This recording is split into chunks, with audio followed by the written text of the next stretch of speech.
Loulou, Le pou. le pou. C'est le copain de Patouche la mouche, dis donc.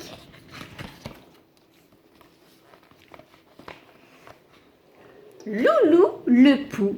C'est l'histoire d'un pou qui s'appelle Loulou et qui tomba de la tête blonde d'un petit garçon un jour. Un petit garçon tout frisé et tout doux. Mais lorsqu'il tomba de la tête de l'enfant, le pou se retrouva sans maison et tout seul dans l'herbe avec toutes ses affaires. Alors il ramassa son parapluie, son shampoing piquant et ses bains moussants. Puis il chercha une nouvelle maison. Pas encore. En chemin, il rencontra Léon le bourdon. Loulou en profita pour lui demander s'il ne connaissait pas un vieux chien où il pourrait habiter. Vous savez, les poils de chien, il y a de la place pour un pou. Léon lui répondit n'avoir jamais vu de chien ni de chat, ni d'autres insectes dans le jardin. Il l'envoya voir Mireille, l'abeille, en lui montrant sa petite maison. Mais en été, les abeilles sont souvent absentes. Elles butinent dans le jardin. Mireille n'était pas là ce jour-là. Eh oui. Oh zut, se dit Loulou le pou devant la porte fermée. Je vais être obligé de me débrouiller tout seul. Oh. Pourquoi? Pourquoi il n'y a pas Mireille l'abeille? Mireille l'abeille, elle est dans le jardin. Justement, la voilà. Bonjour Léon, dit Mireille. Ah, bonjour. Comment ça va? Ça va bien? Ah oui? Je croyais que tu étais chez toi, dit le bourdon. Eh bien non, pourquoi? Parce que je crois que quelqu'un t'attend. Et ce quelqu'un, il est moche, mais il est moche. Il est moche comme un pou. Oh! Voyons, dit Mireille l'abeille. S'il est moche comme un pou, c'est que c'est un pou. Oh! Et les poux aiment le miel, dit le bourdon. Ah non, pas mon miel, dit Mireille l'abeille. Il est hors de question qu'il vienne piquer dans mon armoire. D'ailleurs, je vais vérifier s'il ne me manque pas un pot de miel. Voyons. C'est bon, tout est là. Mais au milieu de la nuit, Mireille est réveillée par des bruits. Je dis des titines. Oui, qui c'est qui l'a réveillée? Elle allume une bougie et pas à pas elle descend pour regarder si son buffet de miel est toujours complet et si on ne lui a pas volé de miel. Non, il y avait tout. Tout est là. Elle souffla sa bougie et se remit au lit.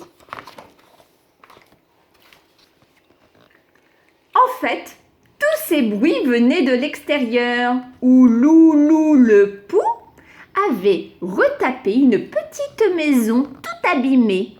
Quand l'abeille se leva le lendemain matin, La maison est cassée. la première chose qu'elle vit, c'était La maison est un cassée. pou. La maison, elle n'est pas cassée, il fallait juste la réparer. Alors, qu'est-ce qu'il avait marqué ce pou? Loulou, salon de coiffure. Un pou qui avait fait un salon de coiffure. Tu irais, toi, chez un pou qui a un salon de coiffure? Moi j'aurais trop peur. Mais Mireille l'abeille, elle, c'était une petite abeille très coquette. Elle se rendit ce jour-là au salon de coiffure de Monsieur le pou. Je pourrais te faire quelque chose de magnifique, tu serais plus jeune, dit Loulou le pou. Et voilà le travail, dit-il avec fierté. Ah oui, effectivement, ça change, hein, cette nouvelle coiffure, dit Mireille l'abeille. Je vais la montrer à mes nouveaux amis. Mireille, toute contente, sort du salon de coiffure pour aller montrer à ses amis. Mimi, t'es coiffée comme un clou, dit Léon le bourdon. Tu veux dire en pétard, dit Siméon le papillon. Ouais, c'est pas très gentil, hein, ça, dit Mireille l'abeille. Elle croyait qu'elle était bien coiffée, hein. C'est bien moche. Enfin, pendant que la coiffure de Mireille faisait rigoler bien ses amis, Loulou le pou eut la visite d'un nain de jardin. Un nain de jardin, c'est très grand, un nain de jardin. Ça vit dans les jardins. Qu'est-ce qu'il va faire le pou, dis donc? Étant d'une nature plutôt curieuse, le nain de jardin se pencha et entra son nez et sa barbe par la porte de la maison. Par la porte du salon de coiffure. À cet instant, notre pou fit ses bagages. Il prit son parapluie, ses shampoings, sa valise et hop, il sauta dans la barbe du nain. Pourquoi? Parce que la barbe, c'est comme les cheveux, c'est bien douillet et c'est une nouvelle maison. Et oui. C'est pourquoi, quand Mireille l'abeille, très furieuse de sa nouvelle coiffure, retourna voir Loulou le pou, elle ne le trouva pas chez lui. Par contre, en chemin, qui est-ce qu'on rencontra? On rencontra le nain de jardin. Et oui, et le nain de jardin, il se grattait la barbe. Il grattait. Bizarre. Et pourquoi il grattait sa barbe? Parce que Loulou le pou avait trouvé une nouvelle maison. Au revoir, Loulou le pou.